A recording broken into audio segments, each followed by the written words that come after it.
Because you are a child of God, you are made in his likeness. So you can speak things. Just like he spoke. How did we all get here? He spoke everything into existence. You better he say that, spoke G. creation. All he did was let there be light. And what? It was light. There was light. Umoja. As we Umoja. said a couple of days ago. Umoja. Okay? It was emoja? It was Umoja. So you have that same power. Okay? So you have to know whose you are and what you have the authority to do. And that's another one.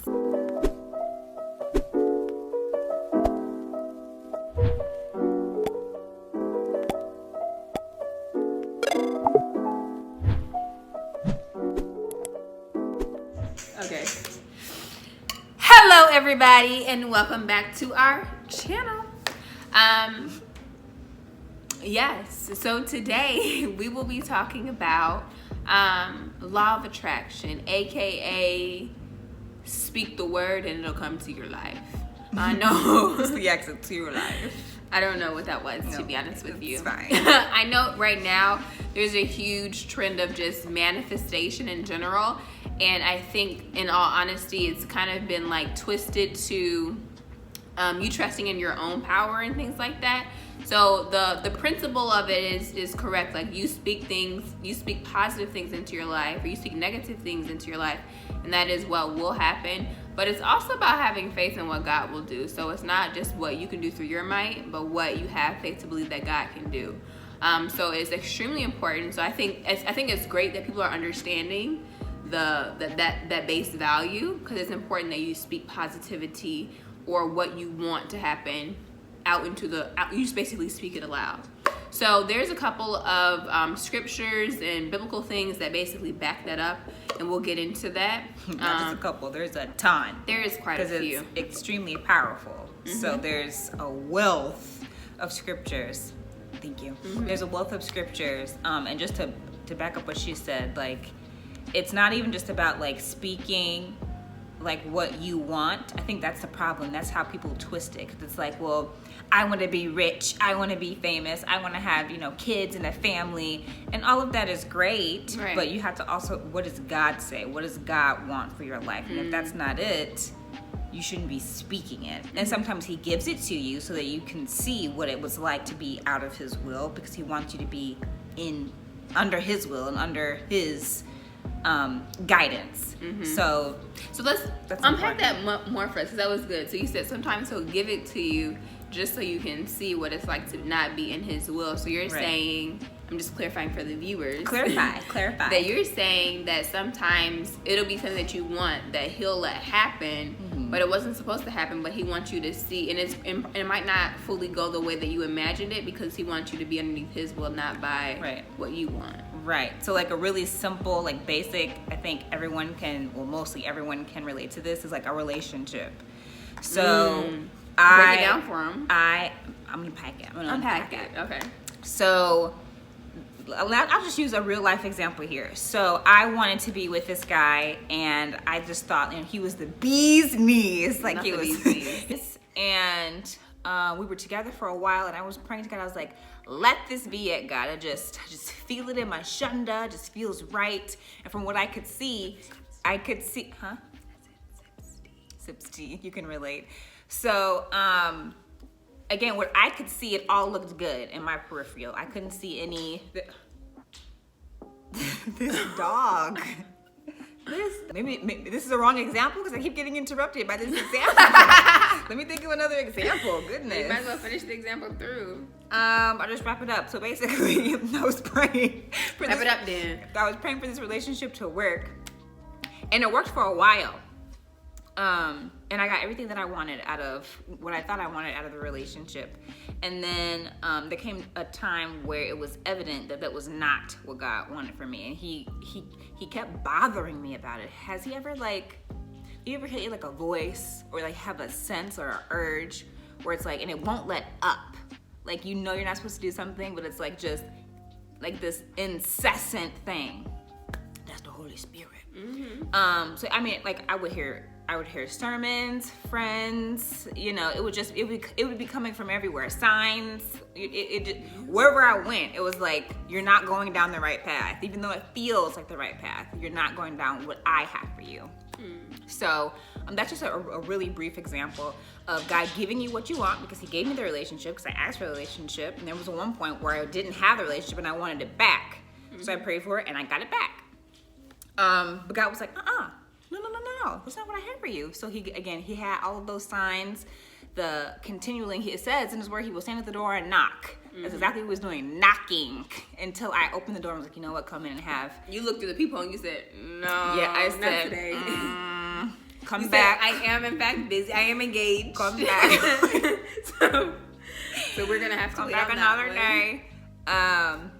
That's a really brief example of making sure that your will aligns with his will, because it says that if you submit yourself to his will, then he is going to give you everything that you need, desire, hope, want, because your whole wants and desires are going to be one and the same. So he's going to give it to you. That's good. So that's what I mean by that. Yeah. Did I unpack it well enough? I think you unpacked it very well. And I also think a big point to note too is like, some people might be like, well, what if I don't? Like, what if God's will for me isn't enough? Let's just start with the fact that he is God, and what you can do versus what he can do is going to be like on a whole nother level. So just because you thought like, oh, like this Toyota was the bee's knees, this is it, he could give you a new Tesla, a new whatever, just to put it into perspective for you. It doesn't have to be a car. Right. But whatever you might think is the best, think his will or what he desires for your life might be 10 times more, but it might not be on your path. Or for example, you might think a Toyota is the best option, but he has a jet for you. No, seriously. Like, a jet? What's a jet? Like a jet. Actually, oh, like I thought that was a brand of car. I was like, it's so cheap. I didn't even heard of this brand. No, okay, like a luxury like jet. An actual jet. Very a private good. Jet. Very good. So just trust and have faith in what he's gonna do through your life. And sometimes it will be like you might get like irritated or annoyed because you're just like, well, this is what I want. So, but you're not alone in that. It's definitely like a learning process, but he is like a dad. He'll whoop you, so to speak, and like start stripping you of certain things if if he's continually knocking and you're not answering. But anyway, back to, that was like a tangent. It was a good tangent. Maybe you guys need to hear it out there, like a sermon. I don't know who's pulling, but and we needed to get we should have that started out. clapping so that they know who was preaching. I didn't even. That's too bad. That's too bad. Anyway, so some certain things that you can start to say as far as like speaking things into your life. It's important that when you're speaking things into your life, you're also not negating what you're speaking. So if you're saying like, I'm wealthy, or you're declaring the dog is getting up. If you're saying I'm wealthy and you're declaring and decreeing that and you're standing on that, but then every time somebody talks to you, you're like, oh no, I'm broke. I ain't got it. I'm broke. Never. Be very careful what you say. Like, if you don't want to spend money, like, you know what? I don't have money to spend on that right now. Instead of I'm broke or I don't have it. Never, ever, ever say I'm broke, because you will be broke and you'll stay there. But if you declare what you want, speak that and stand on it, and make sure you don't say anything to negate it. So let's go over some affirmations that you could say. And again, I want to just I'm sorry to cut you off, sis. No, don't. I kind of want to go back here to the beginning. So when it comes to speaking things into existence, or the law of attraction, quote unquote, just because people again they're blurring the line, but again, this is a biblical principle. Sorry to clap, but it's a biblical principle. I just want to harp on that. Not the universe, none of that. It's biblical. It's from God. He gave us the ability to speak things into existence. So again, just to kind of unpack this from the beginning, God designed us. God created us. And how did he create us? He created us in his image. So because he created us in his image and in his likeness, that means that we can do what he can do, what he allows us to do, because we are his children. You gotta clap. Allows us to do. You gotta and he allows us to do, you gotta... Anyway. Just take us there. Anyway, so because of that, you have to remind yourself when things aren't going your way, when things don't feel like they're going in the way that you thought they should in your time frame, whatever your time frame is, you have to remember that you have the ability to change your situation. That's and good. sometimes let's might a little another tangent here.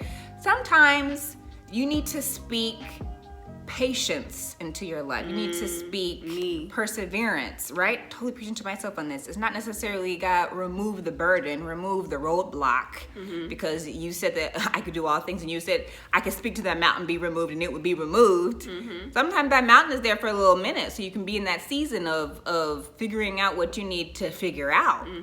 Or there's just a pressuring, there's a cleansing in that mountain phase that you feel like you just need to move it to the side. So God gave us that because he is our Father, he is our creator, and he created us to move and operate in his likeness. So we're not omnipresent like God. We're not God in the sense where we own anything.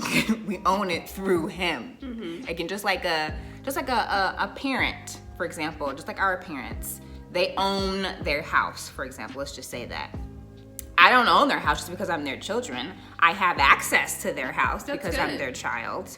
But I am not sole proprietor or ownership of that. So I hope that makes sense. It does. So just remind yourself that because you are a child of God, you are made in his likeness. So you can speak things. Just like he spoke.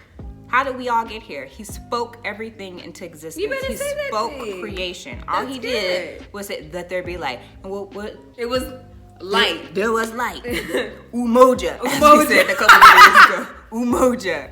Okay? It was emoji. It was Umoja. So you have that same power. Okay? So you have to know whose you are and what you have the authority to do. And that's another one. so way period. That's on Bronium. That's on them That one. guys. Okay. Very good. So there's also, I know we mentioned that there's a couple of scriptures to back it up. I am not a Bible scholar, so in fact it is on the phone. So Not either. I am going to definitely just read these off, and if there's any that I feel like needs some dissecting, we'll just go through them. Yeah. The first one is, Just gonna do a little bit. Take a moment. Pause Yeah. this video if you need to. Go get you your a little pen and notepad paper. or open up your notes on your phone and take down these scriptures if you want to speak things into your life. very good. We'll wait. All right, you should have ran. You quick enough. Yes, you okay. got First one is, and all things whatsoever you shall ask in prayer, believing you shall receive. And that's Matthew 21:22. Very good. I feel like that one is just specifically, it's kind of self-explanatory, basically saying that anything you ask and you're talking to him about through your prayer life with him, you ask it, you believe and have faith in it, and you'll get it. That's as layman's as it gets, you know? So the next scripture is, hold on. Hold your mule. Hold your mute. Okay, Matthew 7:7. Very similar scripture. Ask and it shall be given unto you. Seek and you shall find. Knock and it shall be opened unto you. So very same thing. It's along the same secular principle of closed mouths don't get fed. Absolutely. Same thing. Where'd they get that from? Okay, they're stealing stuff from the Bible. Stop stealing. Another one is Mark 9:23. If thou can believe, all things are possible to him that believeth. So this is the basic principle. Once again, everything with law of attraction or manifestation all goes back to faith, having faith in God. That you've planted that seed, that you're like, you know what, God, I'm gonna trust you. I know that you're gonna see me through this situation. So when you have that faith that you're believing, anything is possible. Like Shamri said, you have access to anything that he has access to. So that's Mark 9:23. And then a very good one is Proverbs 23:7. This is your favorite one out of the lot? This one of my favorite ones out the lot. It say, as the man You have to get on him real quick. as a man thinks in his heart, so is he. That's good. And this is so important because it speaks to not only what you speak out of your mouth, but what your heart is like. So sometimes you have to do a heart check to see, like, okay, where am I at? Am I, not only do you have to think it, but you have to, not only do you have to speak it, but you have to think it. So like, and it's not with like a cocky or a haughty spirit, but it's with just confidence and faith in that you know who God created you to be, and you're confident or you have a good self-awareness or self-esteem. So it's like, I know I'm beautiful, so I think I'm beautiful. I know I'm smart, so I think I'm smart. I know I'm wealthy, so I think I'm wealthy. Even if I might not be in that current moment, you have to think it and say it. And sometimes it'll be like an ongoing battle, because sometimes you go through certain like trials and tribulations in life where you might not feel that way, but you better believe, you better think it. So your heart is aligning with what you're speaking, because your heart is going to always tell what you're thinking. So you're going to speak that, whatever is sitting in your heart. I think there's two more. This is kind of, you might have to take this up to interpretation, but Romans 12:2, it states, do not conform to the pattern of this world, but be transformed by the renewing of your mind. So this one to me kind of states and exemplifies that, yes, although the world might try to tell you to say like, oh yes, I'm broke, or yes, I don't have this, or yes, or whatever the case may be negatively, you don't fall into your mind necessarily. Right. Your mind may not be not converted. What am I trying to say? It may not be renewed. So you don't speak your mind. Yeah. No. That's a very worldly thing to say. So that's for example. So So I think it's just really important to not follow to what society is telling you to do, but be transformed by the renewing of your mind. So that means going to God, because you can't renew or transform your mind by yourself. It can't be done through you. So that's a kind of one that can be taken up into different interpretations based on what season you're going through in that time. That's most scriptures. Right. Another one, Matthew 9:29, is very similar to the other Matthew ones. According to your faith shall it be done to you. And then Corinthians, I think this is actually my favorite. Praise down, shaking together, running over. No, that's Luke. Oh, I was excited. That's one of my favorite that ones. one's coming up, though. You I jumped jumped it. the gun. You jumped. Okay, Corinthians 4:18. Fix your eyes not on what is seen, but what is unseen, since what is seen is temporary, but what is unseen is eternal. So this just goes back to saying, even if you don't got it, you better speak it, and it'll come to you. And the last one, as Sharpie says, let's say it together. This dog, okay, you guys gonna hear some walking in the background. It's just our dog. She's quite loud. But anyway, let's say it together. This is Luke 6:38. Given it shall be given unto you. Pressed down, shake it together, running over. Shall men given to your bosom. Yeah, and that's period. So these are some good scriptures to stand on, and just to back up biblically what the law of attraction is, or just how to confess and speak things into your life. Some things that I say, I don't say this every day. I need to get in a better habit of doing that. I used to have things like written on my mirror, but I need to get back into a better habit of doing this. But it's things to say like I am, and so anytime you say I am, that's going to be attached to you. Anytime you're saying I am not, you're disassociating that with you. So some good things to say is I am wealthy, I am powerful, I am a legacy builder, I will break generational curses and negative patterns, I am above and not beneath, I'm an amazing sister or brother, I am an amazing daughter or brother. You say I'm an amazing girlfriend or boyfriend if you have that. Wife, husband. I'm an amazing wife or husband if you have that. I am patient. I am wise. I am not weak. I am not without. I am not in lack. I am not lazy. Those are the ones that just apply to me. But I said some other ones. Of God. I am a child of God. Period. And that's the summation of it all. Okay. So if you have any good I ams, go ahead, leave them in the description. I always say that. Leave them in the comments below. I would love to hear what you have to say. Yes. And we will see you for the next video. Of course, follow us on all social medias at The Pittsquad, which is THEPITT SQUAD on Facebook, Twitter. We're not really on Twitter. And Instagram. And of course, subscribe to our channel, join a family if you like, turn on those notification bells, and we will see you in the next video. Peace out, Girl Scout.